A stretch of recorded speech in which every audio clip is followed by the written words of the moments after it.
Wait, you just dissed me? I'm perplexed. Insult me in a line, compliment me on the next. Damn. Hey there, Pro Wrestling Overtime. It's Marie Shadows of the Square Circle Podcast. So I got the chance to listen to your podcast episode, and my fans are probably wondering why I am doing a episode that is in response to your episode, and it's simply because of this. Ladies and gentlemen, if you don't know, I do write a newsletter. It is called Wrestling Letters. You can get it over at www.getrevue.co/profile/Marie Shadows. There, my newsletter is whatever I've been working on, any new podcast episodes. If I've been on other people's podcast episodes, I'll share it there. If I'm going through a mental rough state, I'll share it with you guys because I want to be as transparent as I can. However, over the last couple of weeks, stretching back to the end of December of 2021, the internet wrestling community had a freaking meltdown, and that's thanks to not only the wrestling journalists, but then also Tony Khan having to throw a former worker under the bus. So let's start with this. I'm just going to set the scene and catch everybody up, especially for anyone who doesn't really pay attention to wrestling like that. So I'm going to catch you up. December 2021, it was New Year's Eve. Everyone is out having a party, getting drunk, whatever the case may be. As long as you were happy, healthy, and safe, that's all that mattered. The wrestling journalists were restless. Of course they were, because it was a slow news day. Nobody was breaking any news. Nobody was being any first until somebody decided to listen to Big Swole's podcast, which, by the way, if you have not listened to her podcast episodes, please go do so. She is an amazing podcaster, and I really do enjoy listening to Big Swole's stories. Big Swole put out her first episode called Old Baggage. And in that episode, she explains that she was brought up to have one rule. Her mom taught her that every time you go into a new year, you don't take that old baggage with you. You start fresh for the new year, because if you think about it, there's a lot of new challenges, new obstacles that you're going to face. Why do you want to bring your old baggage with you? And why do you want that to weigh you down? And also in that episode, she talks about her wonderful time at AEW, how lovely Tony Khan is. Tony Khan definitely spoiled the hell out of her and other wrestlers when they went out and they went to go eat and they had a good time. Very, very good times. In that same episode, she also tells you about the frustrations that she had in AEW. They gave her the position of being like a mediator between the women's roster and management. So that entailed if any of the women had any frustrations or concerns or anything like that, they would go to Big Swole, and they nicknamed her Mama Swole, and she went over to TK and management, had a meeting with them, and let them know, hey, these are all the frustrations that the women are having. And hopefully by telling them this, there will be some type of change, some type of progression. But really in that first year, the AEW women really did have to fight for it. There were many women on Twitter really tweeting at AEW and TNT to be like, hey, showcase more of the women. You know, we're already in this year and women still have to fight to be on TV and get equal opportunities as the men. It kind of slowed down because, you know, you sort of lose your energy halfway through. But that is what Big Swole was saying on her podcast episode. From start to finish, it was having good times in AEW with Tony Khan and then becoming the mediator. And when things weren't really going as needed, her love for it was starting to diminish because there wasn't much progress going on. There wasn't really good stories happening. And she's definitely right that sometimes wrestlers cannot always pitch stories to the boss because they may not be as creative. They may not think that their story is worthwhile, or they just don't know how to pitch it, which is all valid. She gave all valid criticisms, but she never once put it out on Twitter as a tweet. Some person decided to listen to her podcast, take out the juicy information from it, and create a clickbait headline. And there we go. That's how we got to this point. And then when anybody were retweet it and make a big deal out of it, obviously it became viral. And that's when TK decided to tweet what he tweeted. And I go in depth in the previous episode of this called the TK incident, where I really do go in depth into everything I thought of, because I had a lot of questions.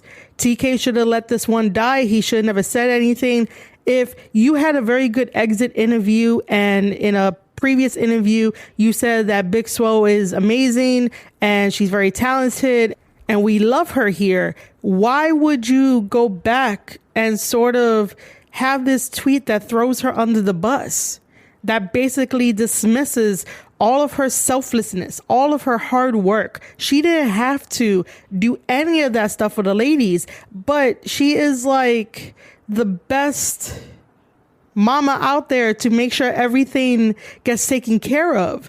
She makes sure that these ladies who don't have a voice, who don't know how to pitch something, have that voice through her. And I've been in that position and I know what that feels like.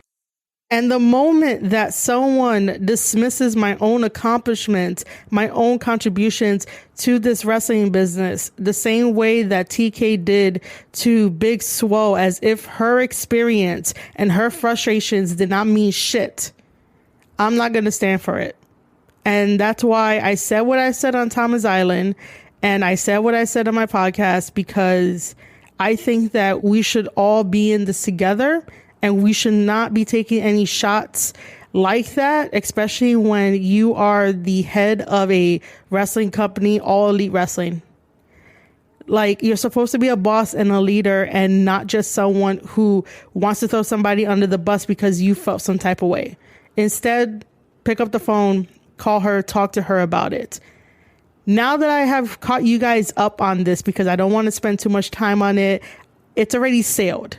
I already know that Tony Khan is not going to give us an apology, or at least give Big Swole an apology, because she did not deserve that. She deserves all the praise and admiration, and definitely to be a coach and a leader for a locker room, because to have the quality of being selflessness is very rare in the wrestling business in general.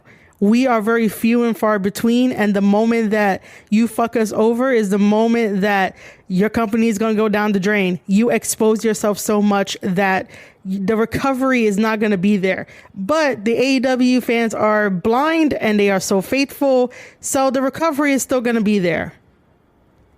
This gets me still passionate because it's not going to change if the fans are not going to change, and if the fans are not going to accept valid criticism. It's one thing to say somebody sucks, but if you did not put in the dues in this business or even take a bump, don't even say that she sucks. Don't do it. Me, on the other hand, I've taken bumps. I ran the ropes. I helped out. So I have a little bit of say and a little bit more protectiveness against people who put their bodies on the line for our entertainment. So again, I just get really passionate about it only because I don't like seeing very good people get taken advantage of and then having the narrative change to deflect from the real issue, which is you do not disrespect a worker like that who is selfless in this business and gave you everything. You know, I once told a wrestling journalist that with a great platform comes great responsibility, right?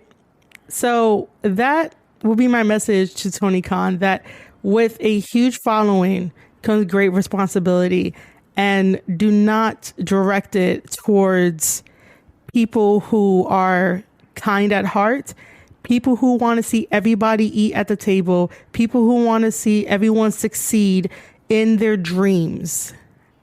Don't send your minions after them to change a narrative to fit your character and try to remain classy when you know underneath you're not classy.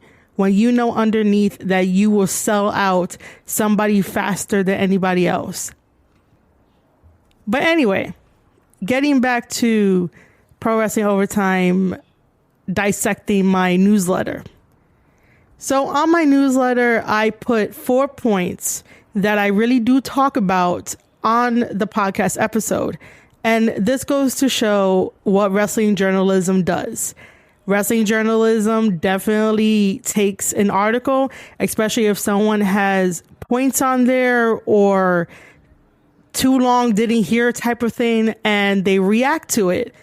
And you missed all the extra details in my podcast episode. It would have been very nice if you would have listened to the podcast episode. I know it's an hour and 11 minutes long, and I really talked on it because I had a lot of questions. I had a lot of questions for Tony Khan because that tweet came out of nowhere. Like, why did he really need to tweet it? Why? Why did he need to justify the fact that he has diversity in his company? I can see that he has black wrestlers and people of color in his roster, but why are we not questioning their treatment?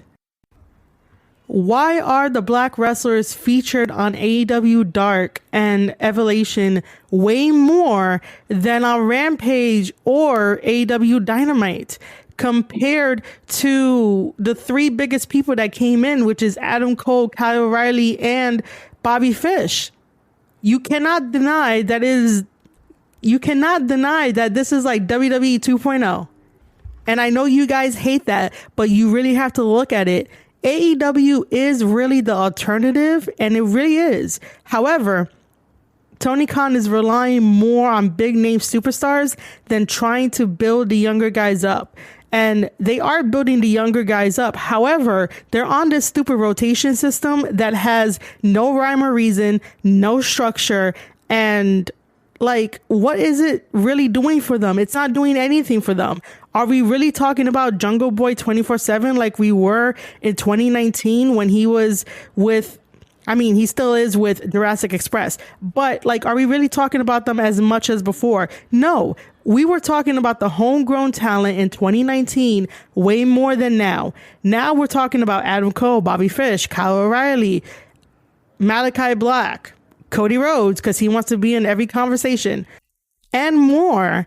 And it's just that there shouldn't be this rotation system. There shouldn't be where these people wrestle on Dark and Dark Evolution and you wrestle on Rampage sometimes. Like, there's no connection between any of these shows, and you guys just sit there and eat it up and want to watch wrestling 24/7. If that's the case, go to your local wrestling indie show and watch wrestling 24/7. Wrestling should have like a combination of good wrestling, good storyline, good drama to keep you interested, because if all you do is wrestling 24/7 with nothing in between, even though the storytelling is subtle and the drama is subtle, it's not memorable. I can't remember, and I can't really tell you what's really happening with the storylines in AEW because everything is so all over the place. So yes, while the previous podcast episode, the TK incident, is an hour long, I totally get why maybe you haven't listened to it because of the length, or it's because of the points that I put on the newsletter. So those points that I put on the newsletter, I go in depth into the podcast episode about it. So basically, a newsletter is supposed to give you a snapshot and show notes about what my episode is going to be about. And that's supposed to be enticing you to be like, hold up, if she has these concerns, maybe I should listen to the whole thing. So the first point I make is, why didn't the AEW women come to Big Swole's aid on the grounds of, how dare you talk like this to her? We do say on Twitter and everywhere else that women should stick up for other women. If you feel like you can aid another woman because you experience the same thing, then go ahead and speak your truth. Because the more that comes forward with these authentic stories of men just dismissing their accomplishments, maybe we'll get some progress done, because it really felt like we took progress. And then all of a sudden, someone opens up their mouth and discredits you, and then we go back. It's like, no, we're not going to do that. We're supposed to be moving forward together and understanding together. Point number 2. Everyone in AEW does multiple jobs. Big Swole talks about this a little bit on the Old Baggage podcast episode, where she mentions how Kenny Omega was very tired and overworked.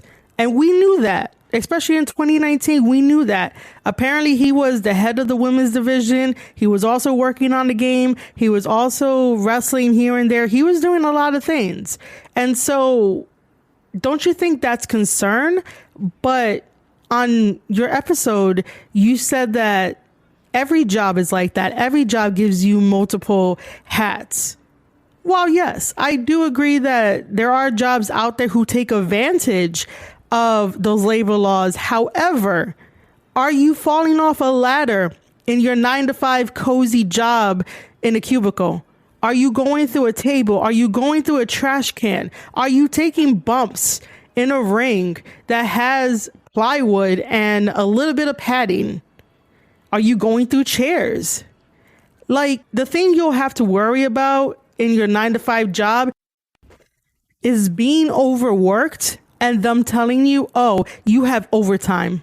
You need to do overtime because we're short staffed. We don't have anyone else. So you got to do overtime. That's when people suck it up and do it because money is money and they need money to pay bills. And I totally get it. But in wrestling, you never know when your match could be your last match. So why are you overstressing your body by doing multiple jobs that should be given to a team? Wrestlers are meant to be wrestlers because that's what they love. If they are able to provide any type of backstage help, that's great too. But essentially, you should be training, you should be coming up with new moves, new stories, and definitely talk to your opponent about whatever feuds you want to happen and plot out what happens when and why that happens. If you want to create stories and longevity, that's what you do. You focus on your craft. You do not do marketing, finances, community outreach, podcast episodes, making a game, participating in AEW heels, and other things that are taking away your main focus of perfecting your craft. There's a reason why I gravitate towards other companies and other wrestlers, because they focus on their craft and they bring me in to the magical fantasy of falling in love with these characters, falling in love with the story. But I can't get behind it if you're doing everything but the thing that you love the most. And I also know that you mentioned in your podcast episode that people have multiple hobbies. While yes, this is true, people do have multiple hobbies and they may not want to focus on like one specifically, but if you love something so much, you would not neglect it. That's why we have a lot of dreamers and not too many dream accomplishers, because everyone wants to put their favorite passion behind on a back burner because they think it's not going to make them money. They think it's not going to make them famous. So why not help around? Why not do other things to focus on and not focus on the main thing? And yeah, I am an example of that. I am still in professional wrestling and I breathe this industry. This industry is me. And I get passionate about it because I know that everybody has a common goal. And to inspire them to continue would be a very good thing, because if everyone focused on their craft in AEW, we would not be having so many mistakes. We would not be having so many different storylines that get start and then they stop and then they start and then they stop and then they're like, oh, I don't know what else to do. So let's rotate our guys and forget about the story we were just doing until we come up with something. This is what Swole was talking about when they needed structure. Point number 3. If TK really wanted to work in wrestling, why did it take him so long to do so? This one seemed to struck a nerve only because I asked the appropriate questions. And I also need to set the record straight. And I probably should have said this earlier in the podcast, even though it's 20 minutes in. I am a wrestling analyst. I am not a wrestling journalist. I do not care for breaking news to be the first person. I do appreciate all of my contacts. I do appreciate all of my sources. I do appreciate all of my people that I have been in talks with. They are amazing and they allow me to do something that I love. I don't mind if they send me an email saying, hey, can you do something with this press release? I don't mind telling my fans, hey, MLW is coming to Dallas in January this month, and they're also coming to Charlotte in February. I don't mind saying that to you guys. I don't mind saying, hey, New Japan Pro Wrestling Strong is doing Strong Style Evolved, and you can get your tickets now. I don't mind doing any of that, but I'm not going to go out of my way to any of my sources and be like, hey, buddy, give me a scoop. And then be like, breaking news, this happened. No, that's not me. That's not what I care about. I care about getting the wrestler's story across whenever I do these podcast episodes. I care about you as the fan to try to understand different stories and try to piece it together so that way you know what's going on if you miss like a week's worth of wrestling. I like breaking down matches to let you know why working on a body part is needed. Why do you have to eliminate someone's core if that is their strength and their go-to? If someone is attacking the ankle and you know that they're very quick on their feet, you're taking that quickness away. Like, I did this for a while. And this is why I love talking about professional wrestling and talking about characters and trying to keep it as kayfabe as I can and trying to get you guys excited to support wrestling companies like New Japan Pro Wrestling and Major League Wrestling and Impact Wrestling. AEW just wants you for the shock value. AEW just wants you for the short term. They haven't thought about long term. The reason why they're still here is because TNT and TBS is like, this is a gold mine. They found something. Yes, there are hardcore fans that will buy the t-shirt, the merchandise, anything. But in reality, they just want to compete with WWE. But I could tell you this, WWE doesn't care. WWE is laughing at them. And once again, WWE is in the lead because they made a partnership with Impact Wrestling and they're going to get Mickie James in the Royal Rumble. And you're probably wondering what that has to do with anything, right? So I think that because I talk about wrestling, give my opinions about wrestling, join the media calls that people automatically assume that I am a wrestling journalist, or they just group me in there because no one really asked, what do I identify as? And in the world of professional wrestling and in the world of podcasting, I identify as a wrestling analyst because I break down the matches for you. I do not break news to be the first person and shove everybody out the way and be like, look, I broke that news first. Ha, ha, ha. That's not me. And I bring that up because in the episode, you tell me that Tony Khan made his own money. He owns this. He owns that. They do this. They do that. And it sounded more like regurgitated podcast snippets taken as truth rather than questioning Tony Khan's ability to be a businessman. Because in my episode of the TK incident, I was questioning the labor laws, right? And I was also saying that, you know, it's really weird that AEW is an LLC. That means they are a limited liability company, and that comes with loopholes. And let me put it in this perspective to you and to everyone else, right? I'm not sure if anyone heard the latest interview he did with sports radio that Jacksonville has, and he mentioned that he is the co-owner of the Jaguars, and his position is the analytic department, and so he's looking at numbers.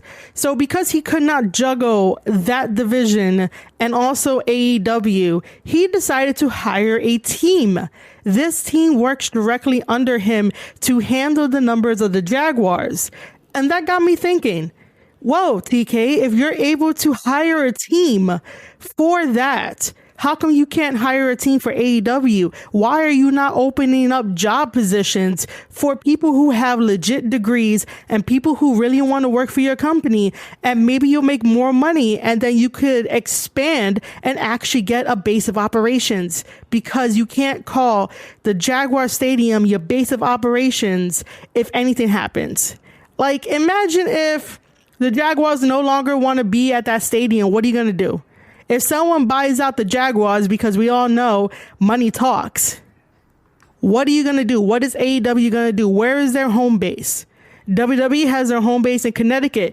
ECW had their home base in Philly. MLW has their home base, and New Japan Pro Wrestling have their home base in California and Japan. Impact Wrestling has their home base in Tennessee. And you are just here going through the motions, putting on show after show after show, and not realizing that, hey, you guys are a company. You need to start acting like a company. Get a home base. Get some people who want to work for you. You can go to a temp agency and be like, hey, do you have any workers? Okay, you got workers? All right, cool. Let's set this up. But I found that to be odd that he'll do it for the Jaguars, but he won't do it for AEW and have his wrestlers work multiple jobs and everything like that. It makes no sense. Like, you're not supposed to overwork your workers anyway. And just because they're independent contractors doesn't mean that gives you the right to still abuse it, because there are civil liberties and civil rights and all that kind of stuff. But, you know, no one else is talking about it. I bring all this up because you were trying to tell me that he has all these experiences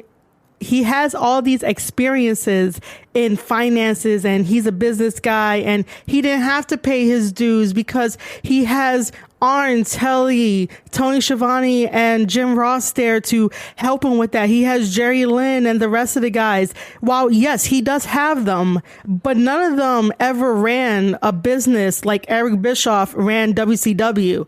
They helped out, they booked sometimes, but they weren't like there on the clock 24/7 doing something that wasn't wrestling. They were wrestling. If they needed them to be talent scout or booker, it will usually happen after the fact. So with like Jim Ross, he was a commentator for most of his career. And then when they found a replacement, or they think that he might be a better fit because someone else left, they just transitioned him into talent relations. And he wasn't really doing commentary at the time. He wasn't doing it at the same time. So that's what I mean. AEW wrestlers are doing multiple jobs at the same time, wearing themselves out, forgetting that wrestling and storytelling should be at the forefront, but that's at the back burner. And you're here trying to tell me that Tony Khan has all this help and he doesn't need to pay his dues, and it's okay. He gets a pass when there's a lot of red flags because he's an LLC company on the national stage of TNT, which is seen around the world. Like, that's weird. You know, when WWE came about, right? Here's a little history lesson. In the beginning, it was WWWF. Then Vince McMahon Sr. made it to WWF, but it's still a company. It was never like an LLC. And then when it got switched over to Vince McMahon, we know WWE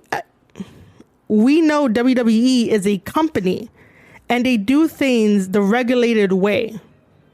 AEW is doing things in a regulated way, but no one's really questioning the conditions that these guys are going through. And that's my only concern that I was raising when I was talking about the fact that people shouldn't have multiple jobs if they're going to be wrestling. People should be respected in the business. And, you know, a boss should know protocol of how to be ethical and what to tweet and what not to tweet. Like I said on Thomas Island, if Tony Khan tweeted that without a second thought, you are expendable. Don't think that he has your best interests at heart if you are not buddy-buddy with him. Like, why does he need to tweet the fact that he has black superstars and they won just last week? What does that do? That doesn't do anything. That doesn't show progress. Are they in storylines heading towards the AEW World Championship title? No. Are they in storylines to head towards the TNT Championship title? No. And I'm really disregarding the wins and losses because at first that was a really nice idea. Really different, really cool. Now it's fucking stupid. It really is. Because the people that you want to get a very good shake at things, the people that you want to be equal with their colleagues are not really happening. Like, I don't get it. I really don't.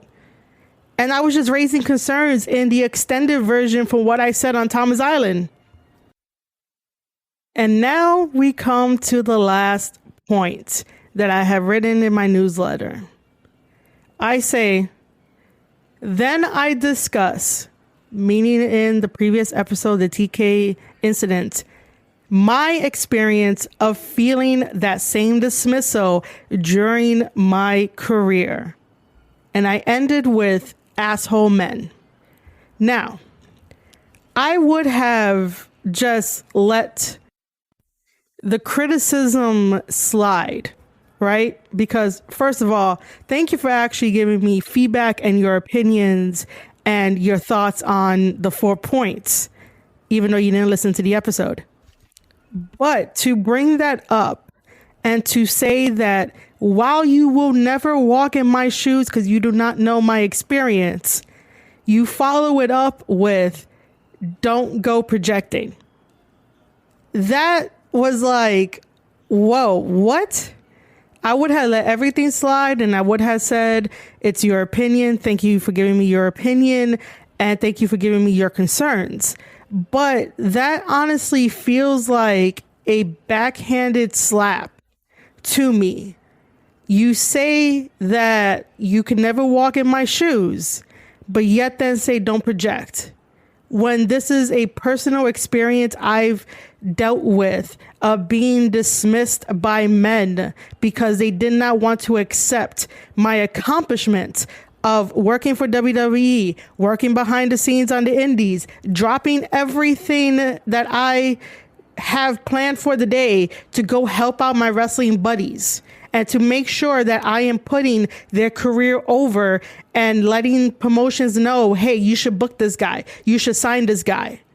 I do a lot of things behind the scenes, but yet people on Twitter think that we all come from the same place, think that we all have the same mentality, and we don't. We are all individuals. We can all think for ourselves. We can all research for ourselves. But the moment that someone else gives their own experience in this business and starts talking about it, it has to get shut away because that's not the narrative that people want to hear. The narrative that people want to hear is that you weren't a good worker, and I will not stand for that type of criticism on anyone who is selfless in this business and who has to go through the day thinking if their disease is going to act up or not, because they give their life for what they love and they still have to look out for their own life. Or I frankly just won't stand asshole men that won't acknowledge the fact that you accomplish things that they will never accomplish. So my tone here probably sounds like I'm angry at you, and I'm not.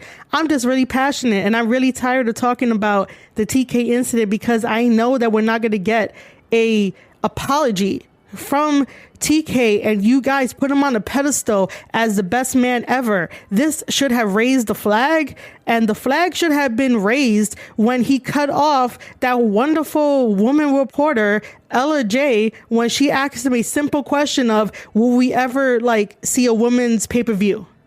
Do you guys remember that? We dragged him through the mud, and yet then he apologized the same day. We tried dragging him through the mud with Big Swole, and nothing. There's something wrong here. No women should be dismissed for their accomplishments. No man should be dismissed for their accomplishments. We should all be equal in the fact of we're trying to gain the same goals in professional wrestling. Whether you're going to go off to MLW or New Japan Pro Wrestling or wherever the case may be, your goal is still to do something in professional wrestling to break down barriers and build a legacy for yourself. And the fact that we keep dismissing people of their accomplishments is the issue.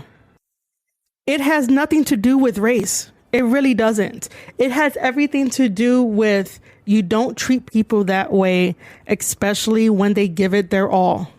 Especially when they show you that these are the concerns and you put someone in charge to let you know these concerns, but yet then, you want to dismiss it because you want to say we are diverse. Whoa, AEW, if you are diverse, break up Dan Lambert with Ethan Page and Scorpio Sky and let Scorpio Sky get the singles run he deserves. Because again, you guys played the freaking WWE gimmick of grabbing the brass ring, and where the fuck is Scorpio Sky? Nowhere. He's in a tag team. You guys broke up a tag team just to put him in the tag team and keep him in the tag team, and nothing. Sonny Kiss has been missing. Sonny Kiss does not deserve to be on Dark and Dark Elevation. That man is way too talented to be held down. And yet then he's held down. Private Party is a joke now. You took a New York tag team that made their name and represented New York City, and you turned them into a joke by putting them with Matt Hardy. Matt Hardy has destroyed Private Party. And you know who did it better? Street Profits. Street Profits are doing it way better than Private Party right now. Private Party was very unique in 2019. Because you guys don't have writers is really bad, because this is what happens. Private Party, who are they? What are they? They worry about material more than being Private Party, being what brought them to the dance, being something different. But, Street Profits, they got it. I don't know what's happening. But yeah. So all of these examples is to show that while it's okay to disagree with somebody, it really is, because when you disagree with somebody and you hear them out, you can try to understand their perspective. My perspective is just questioning Tony Khan, because that was a really out of left field comment. And even though I did say probably in the beginning of this that there's no right or wrong, if I didn't, I'm going to say it now. There really is no right or wrong, but for people to really jump on the bandwagon and go the TK narrative route, I definitely know you guys are blinded, and I'm not sure if we're ever going to get to a place where we can all be comfortable with each other, sharing our stories, sharing our experiences, and letting the world know that it's not okay for someone to dismiss something that they have not dealt with. Because I think I said it once before that I gave the example of in New York City, we are so diverse that what I do has an effect on me. But if someone in my family experiences something different, I'm never going to know because I wasn't with them. Therefore, I am not going to negate anything that they tell me if they want to tell me their experience. So, story time by Marie Shadows. I used to work for the NBA store that we have here in New York City.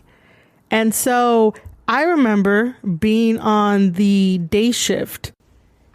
And towards the back of the first floor, there is a side door which people can enter and exit the establishment. And we had the mannequin right in that little area before the door where it showcased what NBA jersey was the hottest selling. And at the time, it was definitely Stephen Curry of the Warriors. And for easy purchase, they would have a lot of Stephen Curry jerseys on the rack. So that way people who are coming up from the second level from the bottom can easily grab one if they found their size and take it directly to the cashiers that were on the first floor, and then they'll be on their way. This one time at work, some random person decides to run into the store using that back door, that side back door, opened it, grabbed a bunch of Stephen Curry jerseys, hangers and all, and tags, and try to grab as much as he can. And he runs out the store and his ass is waddling down the street. And I see this on my way to work. I was working the day shift. I was coming in a little bit early, and I managed to catch the guy that decided to steal all of the Stephen Curry jerseys, and he ran his ass down the street. Was I going to stop him? No, because in New York City, you value your life and you just look at people and think that, what the fuck is going on? I went into work and I was like, what was that? They were like, oh, he just took it. They didn't really do anything. They reported it, but they didn't get any of that back because we're told not to go after anybody that steals or anybody that does anything kind of stupid. But if they do get rowdy enough, they do kick them out. But if someone is stealing something, if you know you can handle it, you go do it. But see, that's an experience that no one else has, that only I can share. And that shouldn't be dismissed because there is a lot of stealing in New York City. So if someone were to come over and visit, they're going to say New York City is a beautiful place. New York City is wonderful. You know, they love it here. And because you're visiting, you don't know what really goes on. And when it comes to someone who lives here and knows all the dirty secrets of living in New York City and want to get the fuck out, but really can't half the time, we tell you guys, don't live here, just come visit, because we know the truth. And that could be seen as a metaphor for this whole TK and Big Swole situation and the fact that you had to sort of insult me in a way, which I would have never responded to you responding to my 4 points, because I would have just swept it under the rug and would have been like, all right, cool. She has her opinion. She has everything. But because you had to say to not project, but yet then you won't walk in my shoes. What? Again, why would you say that? I have experiences in this business, in my life, that you and I do not share. But that does not mean that you overlook my experiences to shut me out just because you want to side with a narrative that you understand. I am not angry at you putting out a podcast episode disagreeing with my 4 points in my newsletter. Not even disagreeing with the 1 hour podcast episode that you should have listened to. I'm not upset at you. I'm not going to block you. I'm not going to stop continuing to talk to you. If we cross paths, we cross paths, because again, we're on this journey to make ourselves better than when we were yesterday. We're on this journey to make everybody better. And to try to understand perspectives, sometimes this is needed, and speaking in audio is a little bit more faster than text. But again, I am not upset with you. I am disappointed because I would never thought that somebody would say that type of comment and have it as a backhanded comment. Even if you didn't mean it as a backhanded comment, but it does come across as a backhanded comment. If you know you can't walk in my shoes with my experiences, don't push anything what I say to the side. And you would have understood that better if you would have listened to the podcast episode. So that's the only reason why I am doing a rebuttal. And this is the last time I am going to talk about the TK incident, because Tony Khan needs to apologize to Swole, because it is the right thing to do. Because again, you do not throw somebody under the bus that will give you their time and their sacrifices for what they love in this business. Tony Khan is a rich daddy's boy. There's no way of getting around that. His father gave him that position in the Jaguars as an analyst. Does he have any real world experience like the rest of us? No. This is why you don't dismiss someone else's accomplishments or dismiss someone else's experiences because money can buy you out of situations. I just want somebody to be a leader and a boss in AEW, not a child. And sometimes structure is good, so that way you know you're on the right path. That way you know that your company is going to survive.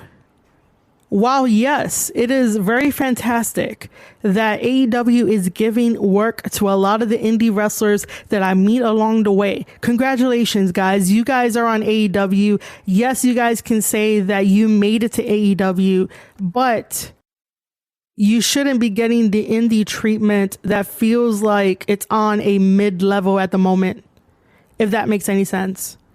Because while I do love the fact that everyone is wrestling, everyone is eating, where are the other AEW Dark and Dark Evolution wrestlers? They're still doing the indie circuit.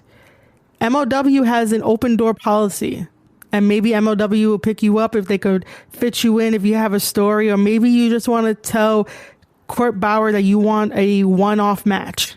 You never know. And even with New Japan Strong seems like they do want to work with a lot of people, but I know that one's probably a little more trickier. But the point is that if they truly believed in you to book you for a spot on Dark and Dark Elevation, you should not be treated still like an indie worker, because you got the years under your belt. You know what you're doing. You shouldn't be losing your matches just to go back on the indies and maybe never get the call again. But then if you work your ass off, it seems okay to just throw people under the bus. If anything, any of my guys that I've interacted with should have a spot on Rampage. Why are they not having a spot on Rampage? These indie wrestlers aren't green. They're not from a school. They've been working their asses off for 10 to 12 years, and they get a spot on Dark. And that might be your opening, and you take any opportunity. You really do, but you really got to look at it.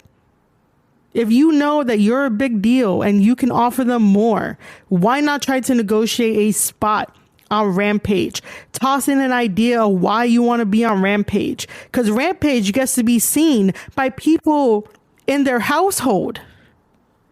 Not everybody that watches Dark and Dark Elevation are going to watch Rampage and watch Dynamite. Rampage is on at the wrong time. The day can be debatable, but I just want more for my indie guys. I want more for my wrestlers, because they put on hell of a show at the indies that I go to. And then they talk to me about their stories and what they want.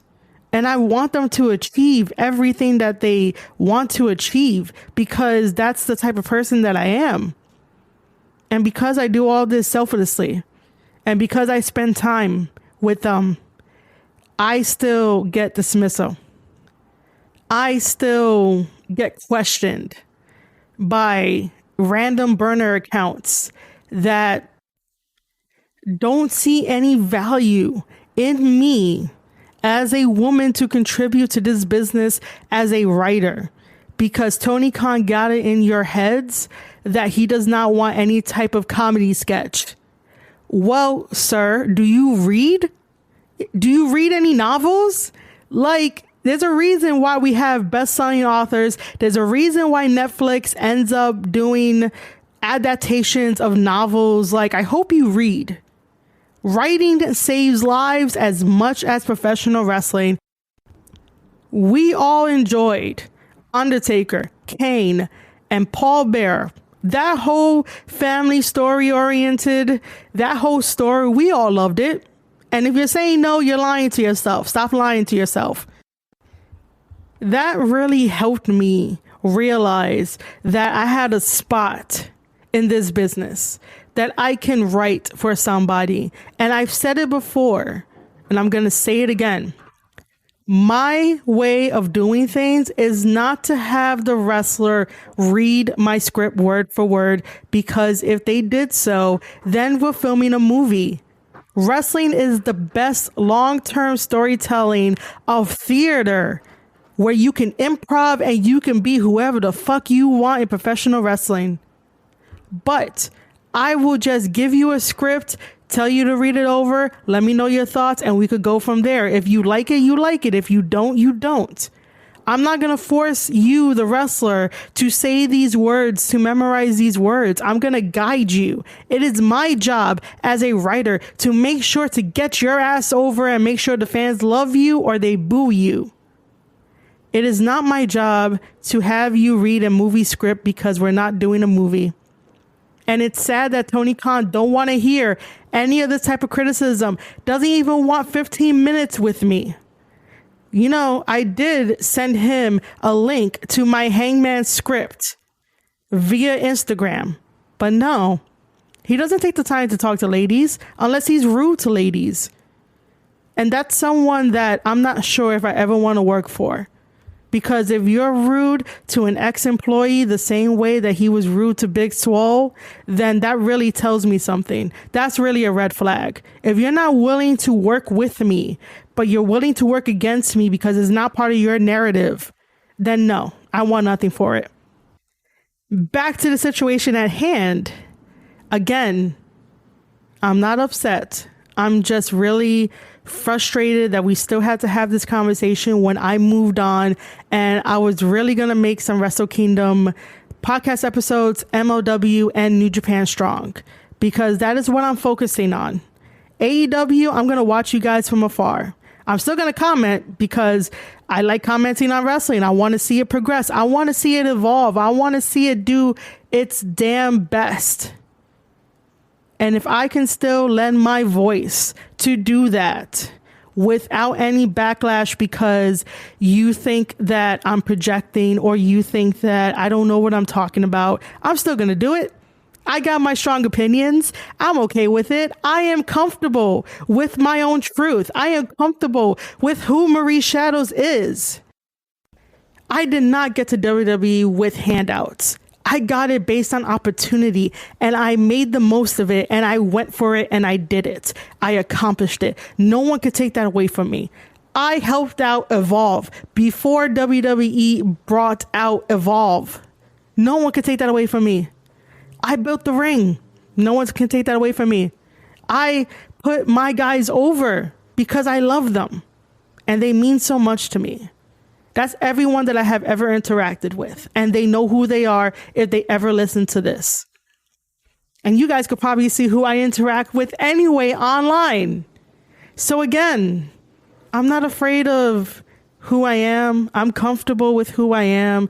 But what I really don't like is when someone wants to discredit me, Swole, anybody that I know for a fact that has worked hard just to spin a narrative that they're more comfortable with. And you know, this wasn't ever about choosing sides, because I said that perspectives help people grow and help people change.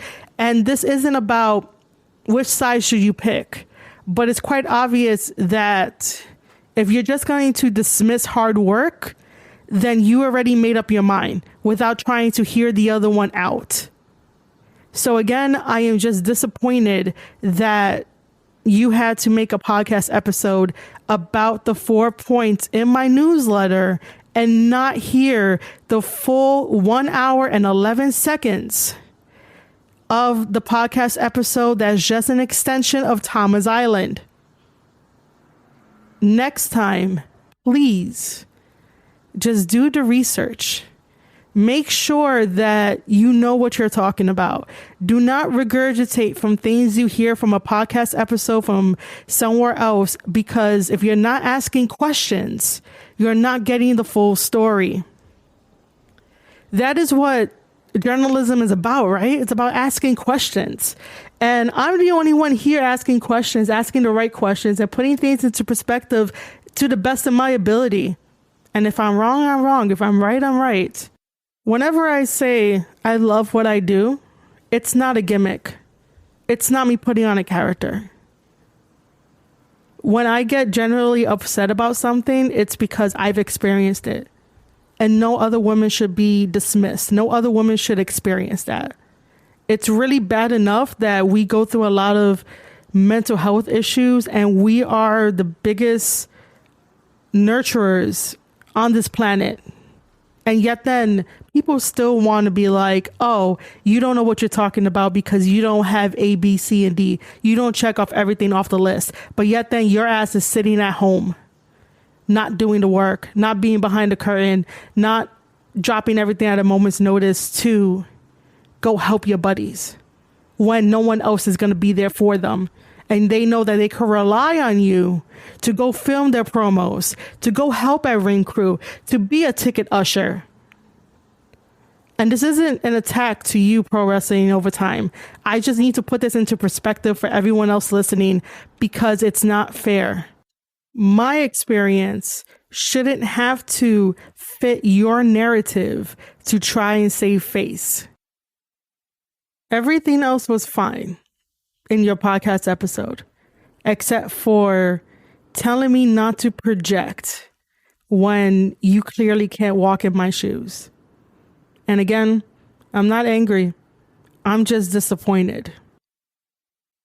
This episode of the Square Circle podcast is a rebuttal to what Pro Wrestling Overtime said, her disagreements about what I had written in the newsletter, and not particularly what I said in the podcast previous to this, the TK incident. I will include her link to her podcast episode down below in the description so you guys can listen and you guys can understand it more. I always say that you guys can give me feedback, and I always look for feedback, and most of the time I really do want to hear it. So yes, Pro Wrestling Overtime, thank you for doing that. But like I said, the only thing that got me really upset and really felt like an insult, but yet then you gave me a compliment saying that you mostly agree with everything, that I'm good at my research, but then just went off the rails. If you didn't say that, then I would not have made this podcast episode. And that's just to reiterate before, because I know this is going to be a long episode. And it's a long episode because there's a lot of things to break down. I like to question everything, because when red flags are raised, you really got to be on your guard. If you guys are not asking the right questions, then you're going to be in for a rude awakening when something happens to AEW. And I'm only saying that to put it out there. Don't be so blinded because of whatever good he's going to throw at you. Make sure you keep your guard up, because like I said, if anybody can tweet that without a second's notice and they know that they have a huge platform, anything dangerous could have happened, because people like to talk shit behind a keyboard, but they don't like to talk shit in front of your face. And people have become too comfortable with talking shit behind a keyboard. I hope I put out some more perspective on the issue, and this episode will definitely be named The Last Word, because I am no longer talking about this. I moved on from this situation because I know that TK isn't going to apologize. And I have better podcast episodes to put out. I have more freelance work to do with wrestlers that I'm doing behind the scene.